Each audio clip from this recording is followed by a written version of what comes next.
Hey everyone, welcome back to Speaking Saturdays. So we have a brand new set of questions and let's begin. Part 1. Do you spend money on luxury items? That depends on what you call luxury items. I don't think so, not really. I mean, I don't really see the value in most luxury items. I think they just stick a label, a ridiculous label. Like for example, for work, I have a MacBook. Now that is a great device. It really, is justified. But like for example, if you wanted to buy a Dior bag, I think that is kind of pointless because again, I mean, it was in the news a few months ago that the bag actually costs them something like I don't know, 50 or 100 euros, and they sell them for thousands of euros. So that's just not worth it. What luxury items are most popular in your country? Well, in general, I don't think luxury items are actually popular.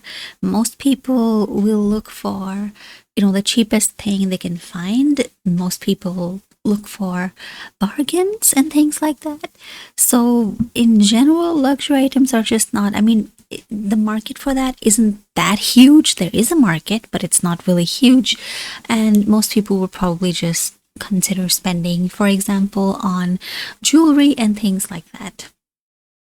Why do people spend money on luxury items? Well, there are people who feel better about themselves when they, buy really expensive things. So that's one reason. The other one is also to kind of keep up with the Jonases, like, oh, all my friends or my, circle, my connections, everybody, wears this kind of thing or, drives this kind of car or has this kind of phone. So I kind of have to, keep up with them. Otherwise, I'll be, it'll be weird. So people will just kind of out of peer pressure as well. Maybe not direct pressure, but indirect pressure. And then also there's just people who enjoy such things. Like maybe they enjoy, let's say like a really expensive handbag or a great, beautiful looking car that maybe doesn't perform so well. But again, sometimes I mean, I'm not really opposed to the idea because I do think, especially if it's, an object that you use regularly, I think it makes sense to go for something that you really love, that you really admire. So yeah. What would you buy if you could? If money were no object, I would probably, I mean, I don't really have a lot of wants. I find that when I was younger, of course, it was different. But now I feel like I buy something and the happiness just lasts for one day and then I don't care. So I would probably just get like a house or something. Yeah, probably one with a huge garden, like somewhere that's very far away. I think that's what I would most likely do. Okay, now we'll go on to part 2. Here we go. Describe, let me just get back to the main screen. Okay, describe an unusual event, holiday, or trip that you experienced. You can say when it was, where it was, what happened at the event or on the trip, and why you thought it was unusual. So, unusual just means odd somehow, unexpected, something that was maybe, now it doesn't have to be negative, by the way. Yeah, unusual is neither positive nor negative, depends on entirely on you, on the experience that you had. So yeah, okay, let me just begin right away. So, when I was, I think, 14 or maybe 15, we had this school trip that we had to go on. Like, and I mean, we had to do it, otherwise, they would not pass us in our exams. That was so weird. I don't know, like, how nobody, raised a commotion. But anyway, that was so long ago. So we had to, they took us to this other city that's, I don't know how many, I think it's like, I don't know, 300 or something kilometers away, I guess. I don't really know. I'm not good with distances. So, but anyway, they took us to this other city, this small city, and they had, a school there that was connected to our school. So we had like the entire, our entire batch, 10th grade batch. We all went there. I think there were probably, I don't know, 200 something students, like from my, school. And I mean, I really had no idea what to expect. and I didn't really want to go, but like you had to, again, you were like forced to, so we went. And the bus ride was just awful because I get motion sickness, so I was like on day one I was like already in a bad mood.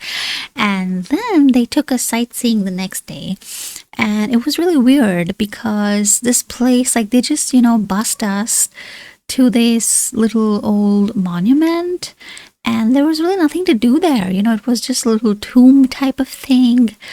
And oh yeah, and there were these ruins as well, but it was like really dangerous, and that's what I found really strange, especially now when I think about it. If I was a parent, I would be really, really mad, because these ruins, they were not safe. They were like crumbling, and they had stairs, but the stairs were all like worn out. You could easily slip and fall. There was no, railing or banister or something like that.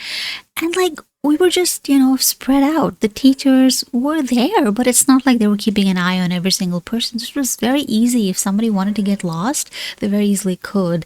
So this whole thing was like so poorly prepared and planned. And this is like a private school, it's not like they were struggling for resources. They could have done everything so much better because they took money from us for this trip.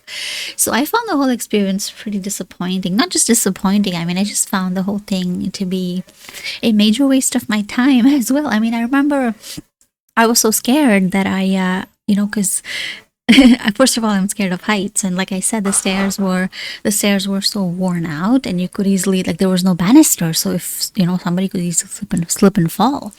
So I had a few friends, and they were like, okay, don't worry, we'll help you down, we'll hold your hand, and I made it down. But I was like very disturbed that they didn't really care about the safety of the children. Very, very peculiar. But anyway, yeah, that was like, I don't know, 15, 16 years ago. Okay, now we go on to part 3. Let's see the first one. How do people generally react to unexpected situations in your culture? So the country where I live, there's a lot of different cultures, so you cannot really say in general that the entire country behaves a certain way. People mostly tend to, freak out. They just like get really confused. Also because most people, I think the first reaction that most people would have here, if something unexpected were to happen, would be to call up family members, not just like close family, but also extended family, like cousins, uncles, aunts, etc. And then normally what happens is everybody tries to give advice, and people come together and try to solve the problem, try to give advice, try to help, whether it's in kind, sometimes even monetarily, financially. So that's what most people would do. And of course, it makes sense as well, because if you're faced with something that you've never experienced, then it makes sense to, ask people, especially older people in the family. So that's great. Most people have an extended network of like, when I say network, I mean like a huge network. They'll have, families spread out all over the country. So in a way, that's actually pretty useful. Do you think it's important to always have a plan? Or is it better to be spontaneous at times? Naturally, it is better to be spontaneous because, it's good to be flexible. You have to be flexible, right? Because what isn't flexible will break, right? So it's up to you. Do you want to bend or do you want to break? Because if you're too rigid, you will not be able to deal with things. Any kind of change in life is almost a guarantee, right?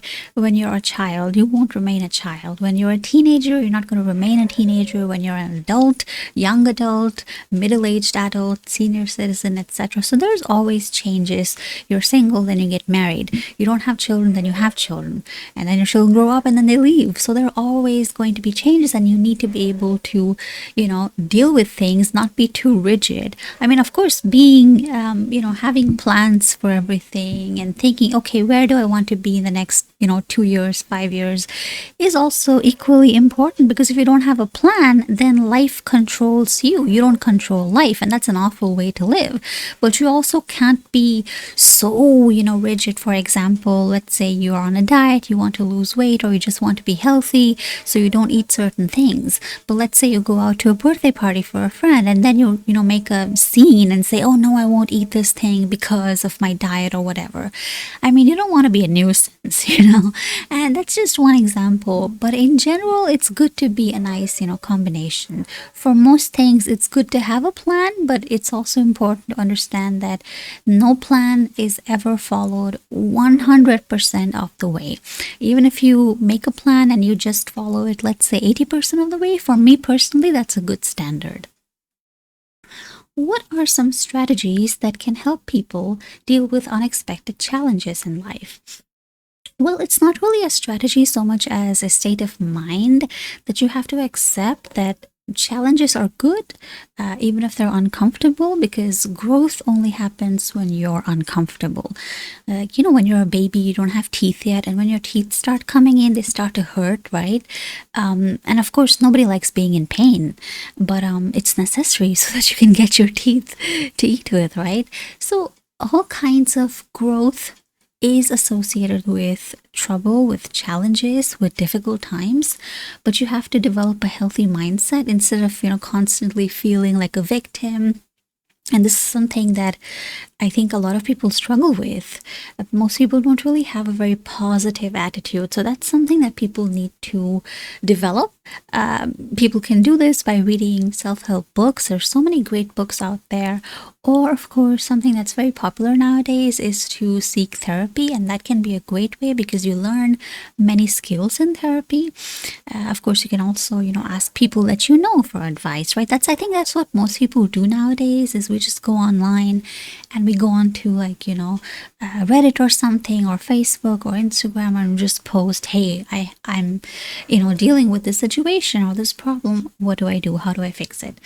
So that's pretty much what we can do. I mean, you can never really, because that's kind of the point, isn't it? You can never really be fully prepared for challenges. Maybe you have a great job right now and you've had this job for 10, 15 years, but maybe tomorrow the company decides, okay, well, we're bankrupt. We cannot afford to pay people anymore. And you lose your job. So, I mean, how could you prepare for that? You could prepare for that, of course, with the usual save your money and, don't be unwise, and all of that is good. But again, you will still have to deal with the fact that, okay, I've lost my job. I need to find a new one. Maybe I need to, upskill myself. So I think a positive attitude overall is the most important thing that we need to cultivate. How do you think technology has helped us in managing unexpected situations or circumstances better? I think the best thing about technology is it is so easy to deal with problems. Let's say, 50 years ago, you didn't have the internet, you didn't have cell phones. And so connecting to people was very difficult. If you had a problem, the only people you could really ask were people that you lived with, or, your family and friends. But now, if you have a problem, you can find the solution in literally a few seconds. You don't have to leave your home. You don't have to talk to anybody. You can just, perform a Google search, or or you could, watch a video or something. Let's say, for example, what's an example of let's say you have to, maybe, for example, your roof got damaged and now you have a leaky roof. So how are you going to fix that? Maybe it costs a ridiculous amount of money to get the roof fixed. So what do? I go online, I search the internet. How can I fix my leaky roof? Or how can I at least deal with it in the meanwhile without having to pay thousands of dollars right away? So the internet has made, well, not just the internet, of course, all kinds of technologies, computers, iPads and cell phones and everything has made our life so much more easier. There's so much less thinking, less labor as well to do. So yeah, definitely this has it's been a huge, massive boon. I mean, I shudder to think of how people lived, 40, 50 years ago, because now, I mean, when I think, oh, I don't know the answer to something, or I'm, surprised or confused by something, I just go online, I find my answer, and there you go, problem solved. So, yeah. All right, that was today's test, and make sure to watch our other videos as well. And you can also share these videos with people that you know are preparing for the exam. And if you have any comments, feedback, anything that you would like to tell me, just leave a comment down below. All right, then, I'll see you next week. Bye-bye.